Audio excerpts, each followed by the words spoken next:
Ladies and gentlemen, a very warm welcome to the Developing Dads podcast. This is episode number 93. I don't what when do we stop saying like episode numbers, Neil? Do we just stop at like 100 or I don't know. uh, Yeah, when you listen to Tim Ferriss and others, they definitely don't keep saying episode number. 5047, Yeah. I guess there's two thoughts on that process. One is that it reminds us how far we've come, Yeah. but it tells the audience how far along we've come with this, and they've not sort of tuned in for 97 episodes, right? Yeah. And they've got 97 or 96 to listen to. Exactly. So maybe we'll stop at 100. But either way, this is episode number 93 of the Developing Dads podcast. We've got a few things to talk about, I guess, don't we, Neil? I mean, I've been out and about, flying around, looking after the kid a lot, trying to run a business at the same time. So I've been trying to manage all those things, and I guess that's what we'll talk about in today's podcast, is things we've been up to and what we've been doing, and some of the general stuff of dad life, I guess, Neil. Hey. Sounds good. Yeah, I'm not sure I can top your weekend, but I'll try. Well, I don't think you could top it because Laura compared it to us getting engaged. Wow. Right? So how am I going to top it, let alone you going to top my weekend? Either way, on the Developing Dads podcast, we do like to talk about dad life and all the things that come along, but we also like to catch up and find out what we've been doing, where we've been going, what we've been seeing, some thoughts, some meanderings, some various things like that. So it's nice to catch up with Neil, nice to catch up what he gets up to, because we don't think that men talk enough or catch up enough, I guess. So, Neil, how you doing? What have you been up to? I can hear a dog barking in the background. That gives me some shivers that you've got another dog. No, my window's open, so it might be that. I've just finished cutting the grass, so I'm a bit hot and sweaty on my wonderful Friday off. What I've been up to, it's been about a week since we last spoke. Last weekend I was in Glasgow with a couple of friends. You'll know James Moonlight and his wife. I've just given his full name out. I'm sure he won't care. Moonlighting James. Yeah, so I went out to Glasgow and I was just having a fantastic time. No kids. Airbnb, booked West End of Glasgow, quite a posh area. And yeah, just ended up in a club, Gordon. I haven't been in a club in, I don't know, but me and James were cutting shapes on the dance floor around students and stuff. So it was just great. Woke up with a severe hangover. Haven't drank that much in a long time either, but it was shots. Were you doing fun. Shots? There's no shots, but espresso martinis were coming out our ears. This is the espresso martini thing's quite a funny conversation. I feel it may not be for anyone else, but it is for me. I don't think had you ever had an espresso martini before my stag do? No, first one. So those that don't know what espresso martini is, it's basically as it sounds. It comes with vodka and it has espresso in it. If it's made nicely, it actually tastes fantastic. But I find it a classier Red Bull, if that's the way to think about it. So it kind of perks you up of the evening. And I remember we'd definitely been drinking all day. We'd definitely been on the sauce for a while. So I was like, you know what, guys, can I have an espresso martini? Because we're in the rooftop bar at the W Hotel. Yeah. Right. So what transpired for at least the next 2 or 3 hours was every single drink that I ever got was an espresso martini. So I must have had about 7 or 8 of them. So that would have been a lot of caffeine. And I think Neil, you've got a taste for them now, do you? Have you got a bit of a? As you say, they're a bit of a pickup. We're all parents on the night out, so it's kind of getting to 8 o'clock, 9 o'clock. I'm like, we need something, and you could just get I don't know what were those a Jaeger bomb. You remember those? But they're more like 20-year-old drinks. You had a Jaeger bomb? No, but the espresso martini is like the upper class version of a Jaeger bomb. Yeah, more like a 30-something married with a kid and a wife, right? Kind of thing to do. So you went in a club. What was the club feeling like, Neil? Did you like queuing, or what was the? There was no queue. There was no kind of entry fee. Definitely, we were all the most smartly dressed. I mean, I was in a shirt and shoes.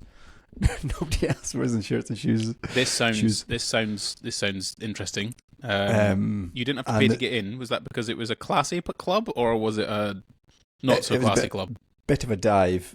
Plastic cups, and on the way to the toilets, the stairs in the toilets kind of spelt out a sentence that said, "Please don't snort coke in the bathrooms." Oh, So your typical Glasgow. Before that, went you, for a nice you meal. went against that then, Neil, did you? You were just got your little baggie out and just started. Pills are fine, just not no snorting coke. Oh, okay, right. So yeah, that was that, and I feel like my weeks now of just every weeknight we've now got something on for the kids, whether it's football lessons, swimming lessons, Isles brownies. Now she's started private tutoring, which we can maybe get into. Yeah, just I feel just very busy. So and tonight I've got swimming lessons to get the kids through. So yeah, just standard dad life stuff, but it was nice to get some time out.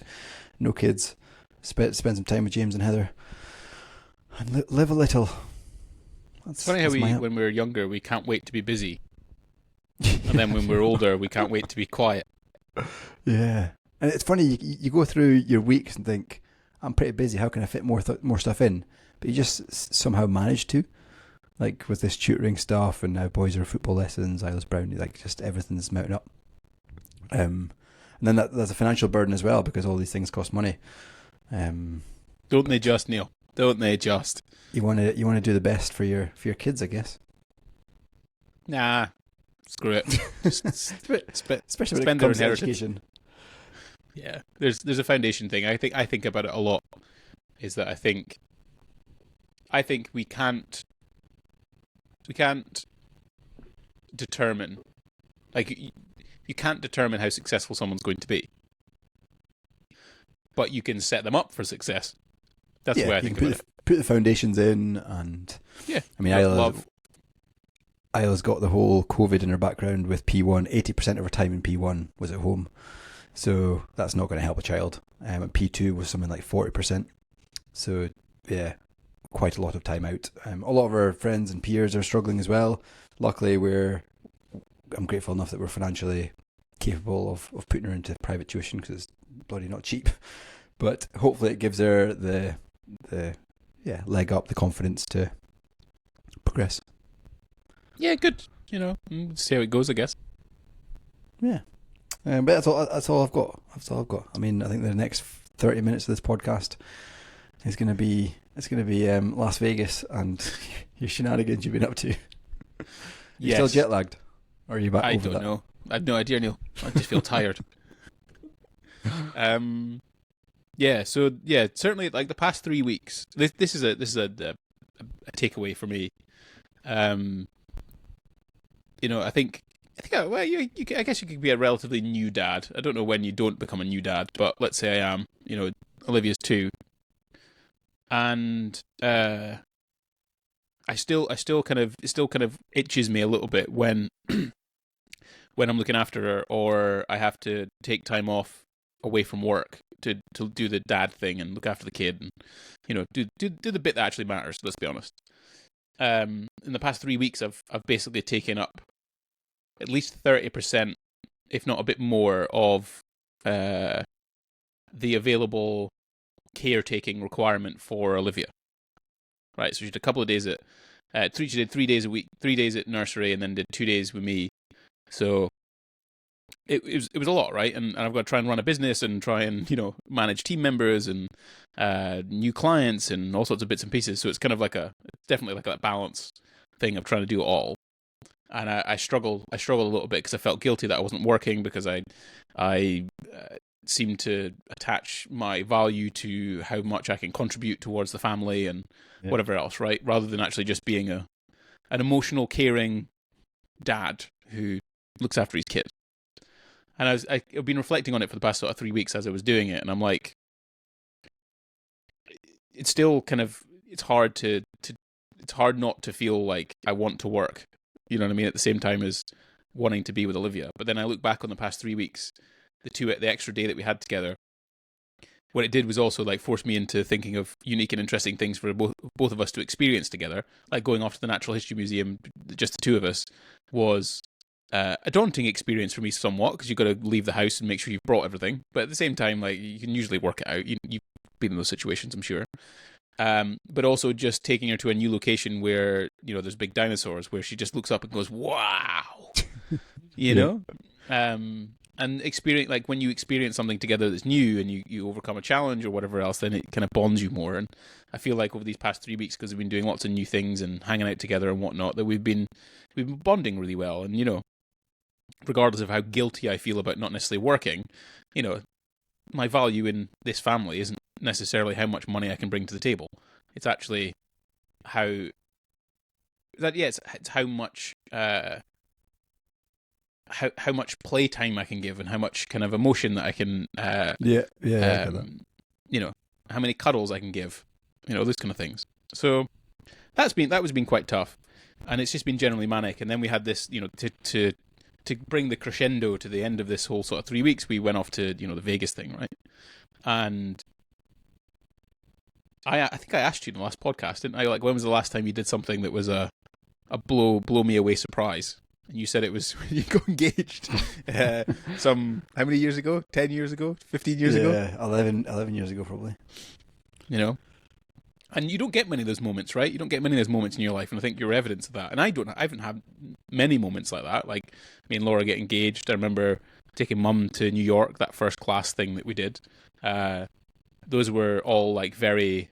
And then Dad in the Lamborghini Murcielago. Remember that one? Yeah. You know, where people don't know what they're doing. They you know, this is just flabbergasted, a surprise thing. Not many times you get to do that.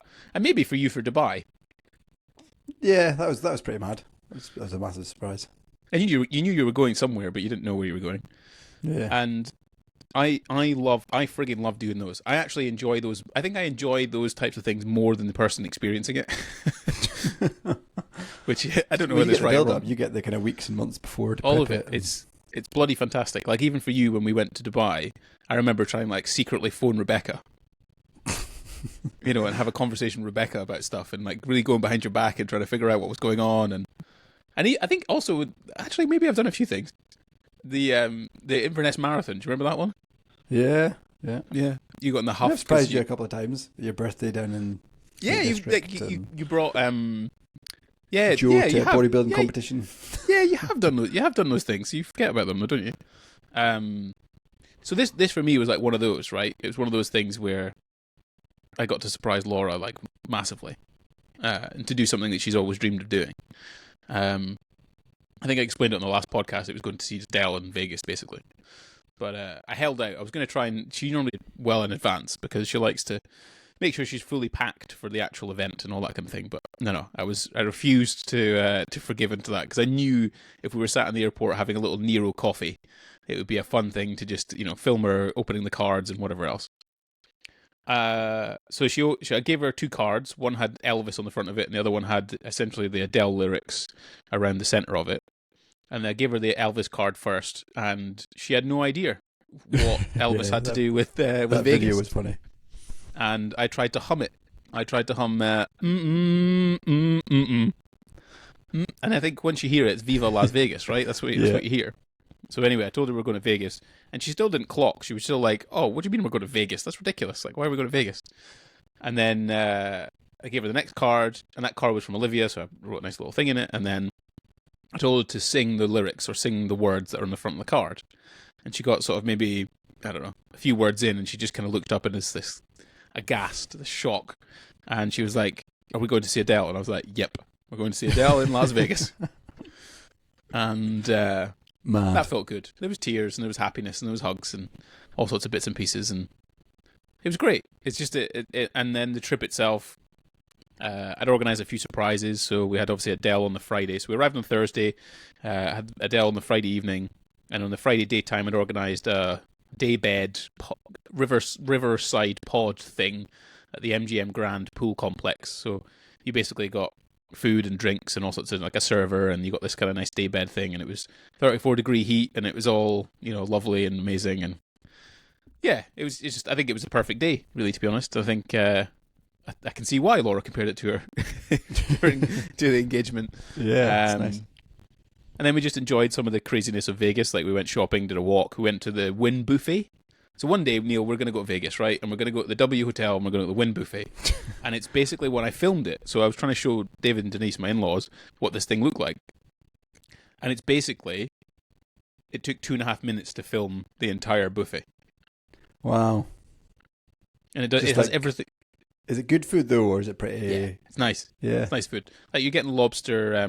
Wow. You get lobster. What are they called? You know, with the boiled, with the poached egg, and then the béarnaise sauce on top. What's that Oh called? yeah.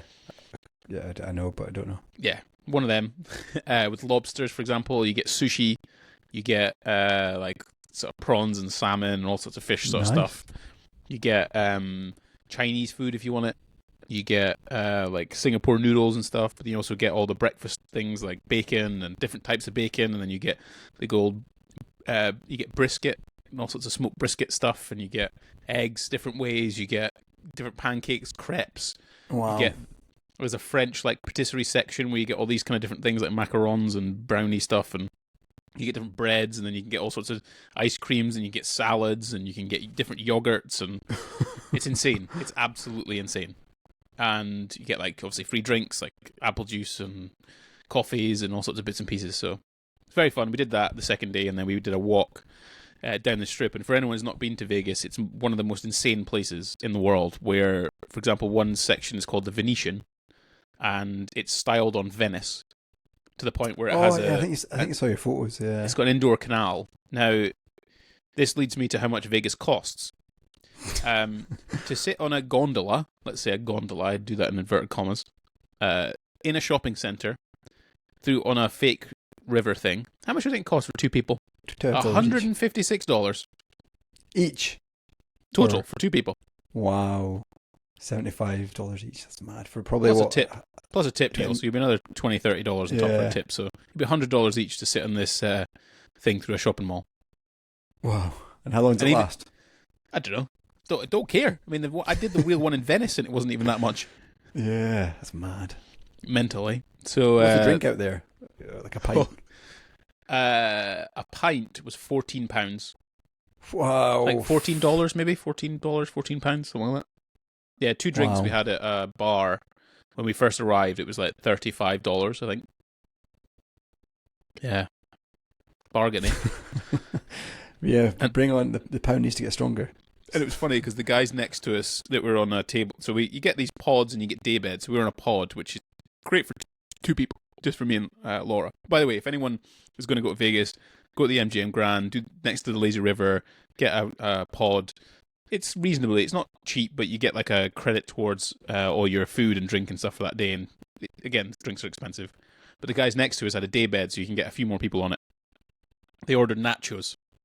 They spent $100 on a plate of nachos. Wow.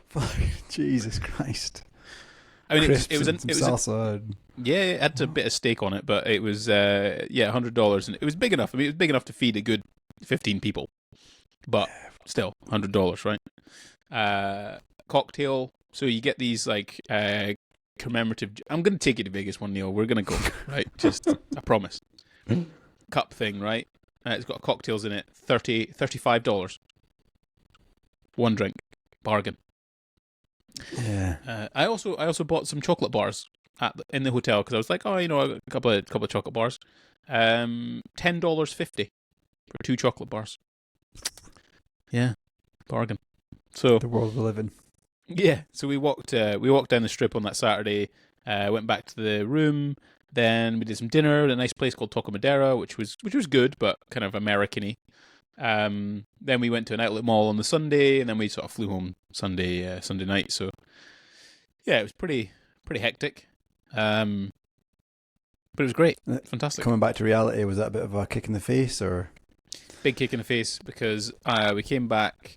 So we did the Adele thing on the Friday, which was fantastic. By the way, it's a unbelievable concert, 4,000 people. And she's just absolutely world class at what she does. She writes and sings all her songs. They're all by a piano, which is amazing. Absolutely incredible. Came back on Monday afternoon, landed at 3:00. I went straight to a Fulham-Chelsea game. Wow. From After the an 8-hour flight. 9.5-hour flight. And because I slept most of it, because as soon as we basically took off, I just shut my eyes and tried to go to sleep. So I got maybe 6 or 7 hours sleep. Intermittent kind of crappy plain sleep. And went to Chelsea game and then woke up and I was in charge. I'm in charge of Olivia for Tuesday and Wednesday. So because basically what happened, we'd left her at a friend's house to get looked after because Laura's mum and dad were on holiday, so she got picked up on Saturday morning. So then Laura's mum looked after her Saturday, Sunday, and Monday afternoon. So then I was like, look, I'll take her Tuesday, Wednesday. So I had 2 days, full days with Olivia. So I basically had the best part of a week off. And then I got back to work yesterday and I had a whole bunch of calls and stuff to catch up on. And then today I've got a whole bunch of things to do. So I don't feel like my feet have hit the ground yet, Neil. So hopefully next week I feel like I'm back to some semblance of normality, I'm hoping. Yeah, I mean, that was always the kind of case with the short trip.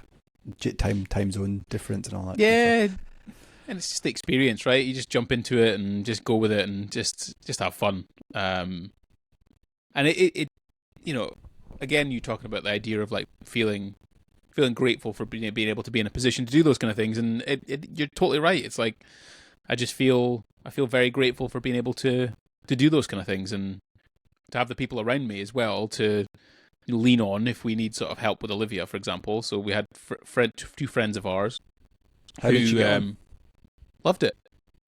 Yeah, in actual fact, they turned around to us and said, right, you need to come back down to earth because you're now going to have to look after our two boys at some point because your daughter's an absolute dream. She's amazing. And I think you need to see what it's really like to look after some crazy kids. So, yeah, and she's so resilient and, nothing really seems to faze her too much. Even if she's in a new place, and we did our best to try and make sure we acclimatized her to this new space and stuff. But she just took it in her stride and didn't cause any problems that we know of, or nice. Felt upset about anything. And quite frankly, I don't think she really cared if we were there or not, which is a little bit That's sad. the one thing you want. Yeah, a bit sad, but it's good because I mean, Isla was at a sleepover a couple of weeks ago, and Isla's now 8.5. And there's 6 girls there, and Isla was the only one that wasn't freaking out. Oh. Yeah, they're kind of getting anxiety for missing their parents, and like, why are they so far away from home? And so it's definitely not, I mean, I don't know what's normal now, but Isla was fine. But yeah, it's just a bit.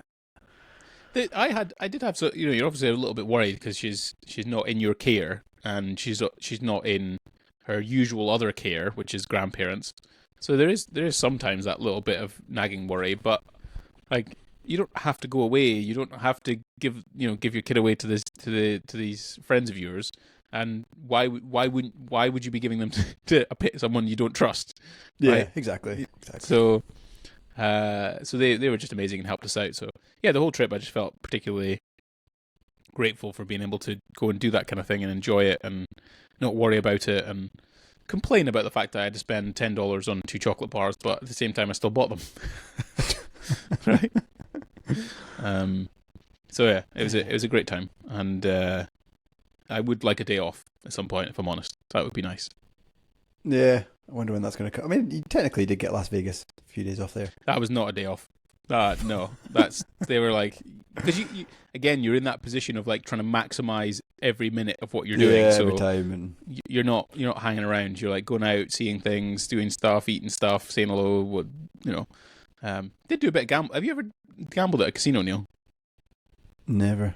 I mean, maybe when I was 18 in what was this casino in? Oh, Seoul. Seoul, yeah. So you never properly gambled or anything like that? No. Oh wow. Yeah, I did a bit of gambling. Didn't lose any money, which was nice. I was up quite a lot, maybe $100, but I only said I'd quit if I doubled it. So did you see any celebrities, any famous people? Did I see any celebrities or famous people? No, I don't remember seeing anyone in particular. I do. You know this Madame Tussauds thing? Yeah. So they got one of them in Vegas. Why does it exist? Yeah, like it's very expensive to go around, and you're seeing fake photos or wax models of celebrity people. Like, what's the point? Do you know what I mean? I know. But I mean, to be fair, I reckon a lot of the stuff that's in the Natural History Museum though is replica. Yeah, but it's a bit of history. It's a bit of like uniqueness. You've just got like Jake Paul's now in London, Madame Tussauds. Oh, really? It's just like it's got to that level. Yeah, so we talk about like celebrities. No, I didn't go into Madame Tussauds, but I walked past it and wondered why would you want to go and stand next to a waxwork of a famous person or a person that's Yeah. deemed famous? I found that very interesting. I did listen to some podcasts whilst I was sat on the 10.5 hour flight out to Vegas, and one of the things we've talked about quite a lot was when you bring energy to your kids, they tend to Changes. reciprocate pretty Yeah. hardcore. And it was really interesting, this podcast where it was talking about enthusiasm is something that people don't recognize enough of. And it's amazing when someone's excited about an idea, or someone gets excited about someone else's idea, or they bring some sort of energy to the room, how effective it is in terms of like raising the general energy of the floor. Yeah. And especially if it's genuine energy, like genuine enthusiasm. Yeah. And I just wanted I get that. What are your thoughts on it? In the same kind of vein, I'm reading Elon Musk's new biography by a guy called Walter or someone. It's like ridiculously well written. And I don't care if you like Elon Musk, if you don't like him, it's still a very interesting story. Anyway, he talks about enthusiasm in a way of he's in the SpaceX offices and there's a big issue that's now caused some delays or some problems. He stops everyone, whether it's midnight or whatever, he stops everyone, gets them around the table and says like, look, the mission's to get to Mars, and like really tries to, I guess, bring enthusiasm around the table to, right, we need to just follow this through. We're going to make it to Mars one day, and keep going. And then everyone goes off and does that. So yeah, I can see even in a kid to bring enthusiasm to a room can help, but when you're an adult as well. Yeah, but it does. It's like if someone in it isn't the life and soul of the party, then the party's kind of a bit flat, isn't it? Yeah. And you find the CEOs of the world and the kind of senior execs I work with, they're definitely the kind of charismatic people that can walk into a room, lift it up, and you know they're there type. If you're just like a quiet person that's sitting in the corner that's a bit dull, there's no enthusiasm there, and you're probably not going to get that far. Yeah, well, I don't know about like how far you get. I just feel like if you can carry some enthusiasm, like especially when you look after kids, if it's a bit of a flat day outside or it's kind of a bit boring or whatever else, if you kind of get excited about something or start playing around and being silly, like it's amazing how well they respond to that. You know, you can essentially like immediately snap them out of their mood. Like let's say they're in a huffy mood or whatever else, and you start being silly and trying to be funny. It's weird where adults can sometimes like maintain their stubborn like angriness, but then kids just they can't do it, can they? Yeah, I mean when they get older, like there's been times where I've tried to snap her out and she's like, nope. Even Lewis and Ben, they're getting to that age where like, I'm in a mood, I'm going to stay in this mood. Oh right, okay. And yeah, it's very hard to win them round. But Isla being 8.5, if I'm playing with the boys just before bed and getting them hyper, Isla will put down her iPad and come and join in because it's a lot more fun. Like she wants to be part of it. She wants to get involved. So yeah, I feel for the kids that don't have that kind of energetic parent, because I know some parents that are, just quite, and you definitely see it in the kids. Like, how do the kids turn out? Do they tend to be just quiet, shy? All right. Just stand by. Like an example might be when we're waiting to the school bells to go and the kids are waiting to go in. Isla, Ben, and Lewis will be running around and just like chasing each other or playing, having fun, like kids should. Other kids will just be standing by their parents, just waiting, just staring aimlessly, just like not engaging. And I think that's a symptom of if you look at their parents, I mean, that's what the parents doing. I mean, but a few days ago, I'd be running around with the kids in the park and just having fun. But yeah, it definitely wears off, and it definitely, I think, changes personalities depending on how you are at home. Yeah. If you're playing around, I mean that's all I've got, Neil. I mean, I've got a meeting that I kind of need to prep for. All right, at 2:00 for work, so I'm more than happy to end it here. Have a short episode, quick catch up. This is what it should be. Don't have to stress about prep or anything like that. Exactly. Like if the 1.5 listeners that have got to this point, then I hope you've enjoyed the pod. It's kind of one thing is really annoying me actually, Neil. So we've hit over 5,000 downloads, which is nothing. I don't think we told the listeners that. Oh, we haven't. Oh, yeah, we hit over 5,000 downloads. One thing that is annoying though is we keep hitting the high 30s, but never a 40 on a regular upload. It's really annoying. I just want to see it. I just want to see one of these episodes take into the 40s because we get like 38, 39, and then not quite hit 40. But either way, they do say there's like a scale of like if you just keep going, keep going, keep going. Yeah, I mean, but that's it, right? It's not like this is going to stop anytime soon. It's just kind of it'd just be nice if we hit a 40, right? Yeah, and we've almost made 100 of these, so I feel like that's a pretty good milestone in itself. To be honest, I don't know many people that have made 100 of something. I know. Either way, thanks so much for listening to episode number 93 of the Developing Dads podcast. Neil usually posts reels, but he seems to have stopped it again. I think this is a story of Neil's life. Been a bloody busy week, work as well. So. I don't care, Neil. This should be your one and only commitment. I mean, I've done YouTube for the next like 3 months. Yeah, because you schedule it, but it's not YouTube. I want reels, Neil. That's your one job. Instagram, like, see when you try and schedule, it almost thinks you're spamming. Like if I have 8 reels I want to schedule, I try and schedule them all. It says error. Excuses. That's all I'm hearing. Yeah, it is excuses, but it's frustrating. So yes, Neil will post one day on Reels. So if you go over onto our Instagram page, Developing Dads, you might see one sometime in the near future. We hope. We're also on YouTube, so we upload these episodes so you can see our shiny faces if you want to go and check on there. We've got a few interesting episodes of 360 cameras, walking various things, and yeah, that's about it really. If you like us, you've enjoyed this episode, if you're on Spotify, Apple Podcasts, or who the hell listens to us doing anything else, give us a 5-star rating. We're on 10, I think, on Spotify still, are we, Neil? We might be on more now. Maybe. Who knows? Yeah, don't know. Going to do some live research right now. We still have 10 5-star reviews. So maybe we can get on 11 and we hit 40 downloads. That'd be quite nice. But either way, thanks so much for listening. And we'll see you or listen to you or wherever you are with your eyeballs, earballs listening. Catch you in the next one. Cheers. Cheers.